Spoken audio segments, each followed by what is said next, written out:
PT Pertamina Geothermal Energi Tbk. PGO Sang Raja Geothermal kuasai 70% pasar, yang mana PGO ialah anak perusahaan dari PT Pertamina Power Indonesia. Dengan jejak historis dimulai dari 1974, PGO mensurvei panas bumi, lalu di 2025 sudah memiliki 19 lokasi proyek, di mana produk PGO sendiri ialah uap, listrik, dan kredit karbon. Dengan hal tersebut, kita memiliki 3 catalyst utama untuk merekomendasikan buy, yang mana yang pertama ada dominasi dalam ekspansi geothermal dalam masa yang masih underutilisasi. Kedua, struktur modal yang kuat, opsi pendanaan yang fleksibel. Dan tiga, salah satu perusahaan di Indonesia yang masuk global top 50 ESG. Dengan 3 catalyst itu, kami menargetkan di 1257 dengan 16,9 potensi kenaikan. Tahun 2026, ekonomi global diproyeksi melambat ke 3,1%. Indonesia ikut terdampak dengan proyeksi pertumbuhan di 2026 turun ke 4,9%. Dengan tingkat inflasi yang masih tinggi dan penahanan suku bunga di 4,75% oleh BI, menekan rupiah hingga 17.186 US dollar. Meski tekanan ekonomi cukup besar, sektor energi justru membuka peluang besar. Target net zero emisi di 2060 menjadi arah kebijakan pemerintah, didukung peningkatan penjualan listrik PLN dan bauran energi yang semakin bergeser ke EBT dari 10,8% menjadi 15,7% dalam 5 tahun dengan proyeksi 34% pada tahun 2034. Khusus energi terbarukan, produksi listrik meningkat hampir 2 kali lipat, sementara panas bumi tumbuh signifikan dari 10.000 GWh ke 16.000 GWh. Potensi panas bumi nasional mencapai 23.000, menjadikan Indonesia peringkat 2 dunia, namun kapasitas terpasang baru 10%. Pipeline PLTP menargetkan tambahan 5.000 MW hingga 2033. Di tengah momentum tersebut, PGO tampil sebagai pemain utama dengan menguasai 72% produksi panas bumi nasional.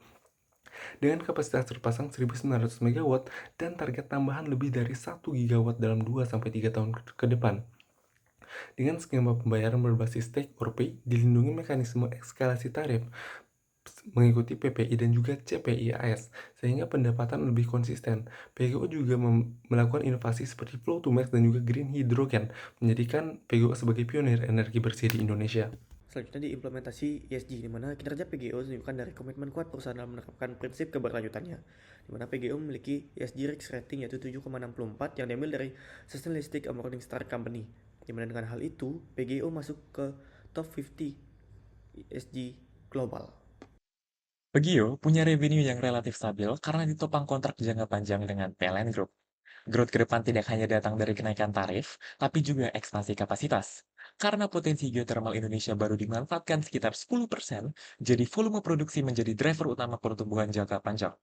Secara struktur keuangan, Pegio jauh lebih defensif dibanding peers. Net debt hanya 0,6 kali, sementara rata-rata peers 28,3 kali. Ditambah Altman Score berada di safe zone, ini menunjukkan resiko financial distress rendah, dan Pegio masih punya ruang besar untuk ekspansi tanpa tekanan leverage berlebihan. Valuasi kami menghasilkan fair value Rp1.257 atau upside 16,9%.